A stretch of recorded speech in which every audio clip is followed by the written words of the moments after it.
Next is Anna Rosbach, talking about working together in politics against pain, from European Conservatives and Reformists group from European Parliament.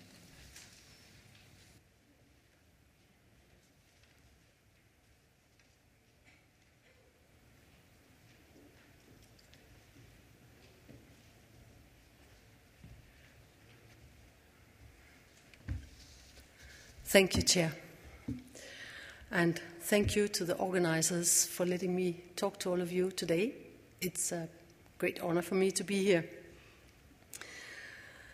In the European Parliament, we deal with a large range of health issues, and they are all very relevant. I can just mention a few. Too early born children, strokes, allergies, food's impact on our health, fighting multi-resistant bacteria, stem cells, implants, and accidents related hereto, and an unknown number more. Last year, on this conference, the SIP conference held in Brussels, we asked for public attention. But the results are somehow still missing, at least from the political side. So therefore, it is a big pleasure for me to see how many different institutions and interest groups are coming together and really starting to be extraordinarily active. I have, within this year, tried to catch the attention of my colleagues, my political colleagues, unfortunately without the big result. But the more you push, the better chance we will have, I think. So I have prepared a few slides as well. Some I will jump over because I think it's too much. But just very short. I'm a Danish member of the European Parliament, and I'm an independent member. And I'm seated in a conservative group. You see up there which kind of group it is. I am dealing with what we call Envy. That means environment, climate, public health, and food security. Beside of that, you see the other things.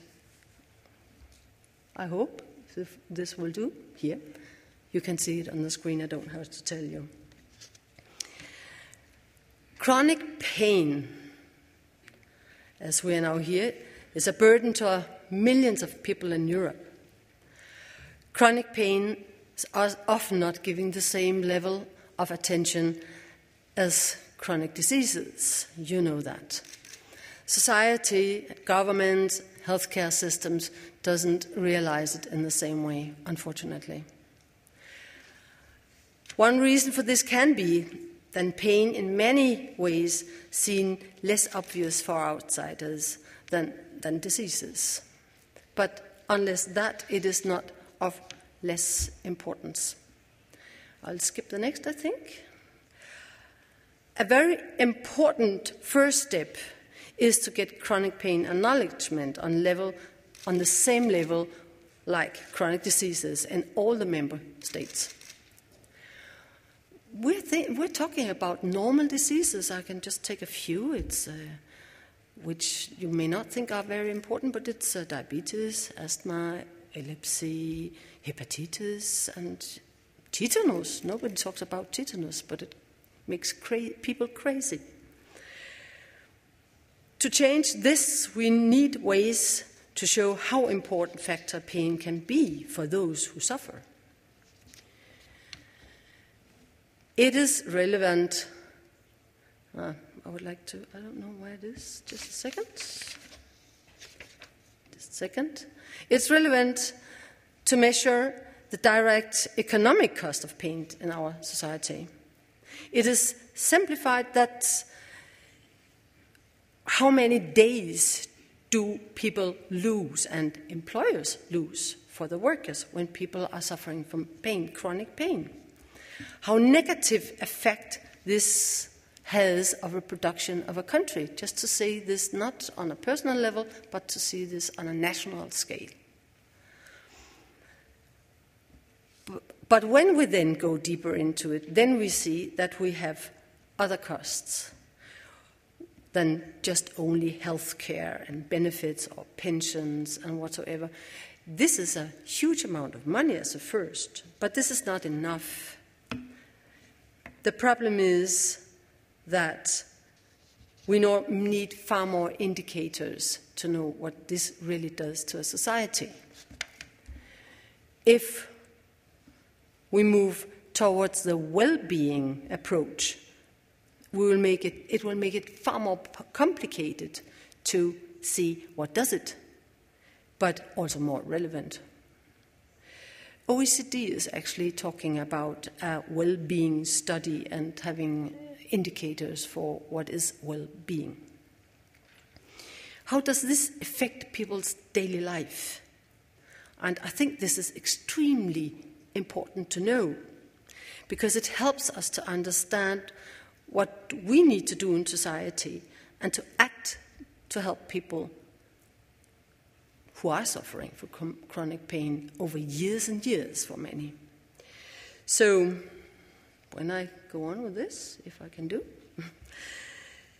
especially one factor do we have to look at as seen from my political level, and that is the importance of work. You may say, "Oh, can just stay home," but no, it's also how am I seen in society if I'm just not working or not being a person who deserves respect? It does a lot. When we're only looking at the economic cost and the job laws and so on, I think we see a too simplified picture. We have to take this. We need to look at income level, housing condition, social contacts, possibility for recreational activities, and work-life balance. But we also need to look at this.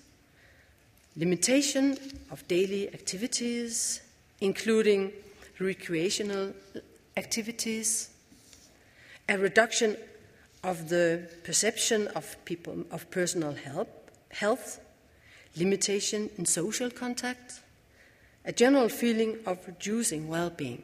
Oh, I'm just thinking of a mother in having 2 small children, having chronic pain.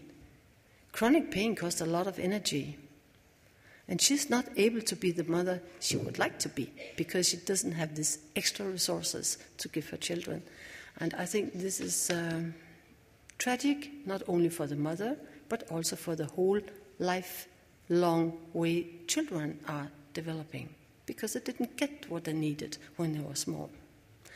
So this has far deeper impact. It also very often has impact to a marriage if one of the partners is always suffering from chronic pain. These effects, these hidden effects, are very often not seen in general, and I think it's one of the most important things, that is these private issues on the very low level. It's not only that. If you don't have an income, you have a lower living standard, and it, as I just said, it affects your partners as well. So I'll go on. It also means that well-being approach should be adopted.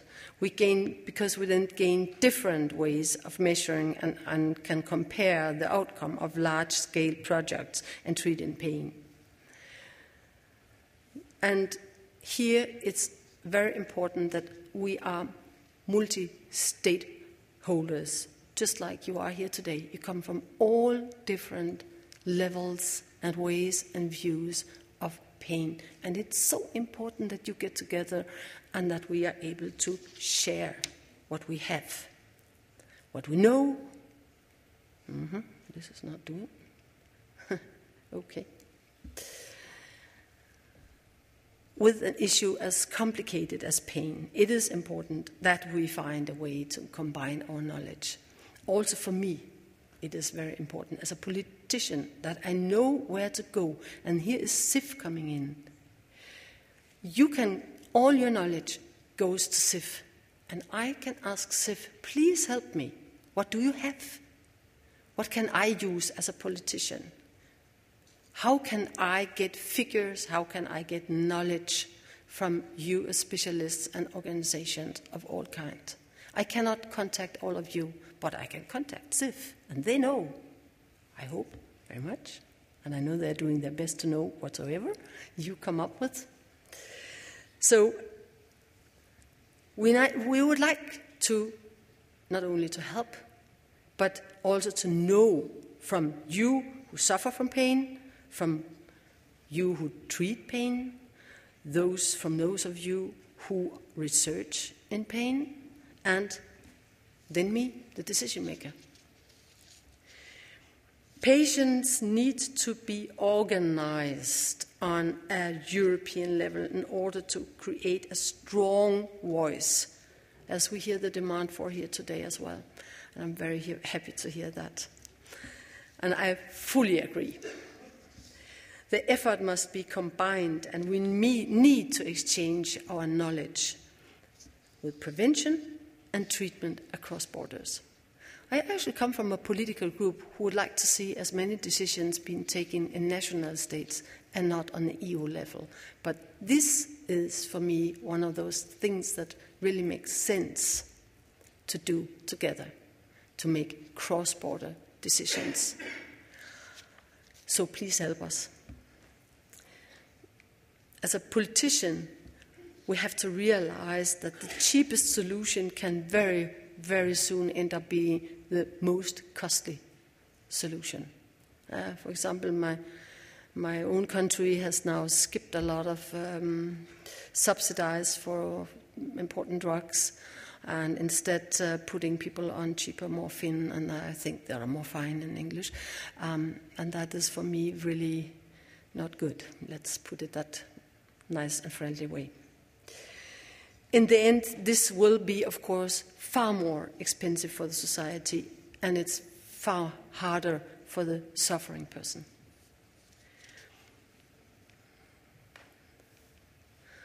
No.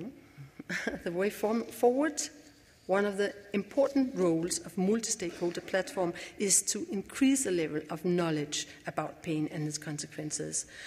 So, in that way, we hopefully can avoid to repeat mistakes of the past. And I need your help. I would finish this with showing you a graphic. And I think you have seen so many graphics over here, but maybe you haven't shared this, you haven't seen this. I think this is saying what there is to be said. How many of us are lasting? Really having a day with pain. Too many. I'll give you my contacts, and please don't hesitate to contact my office if there's anything I can do for you. Our door is always open. Thank you for listening.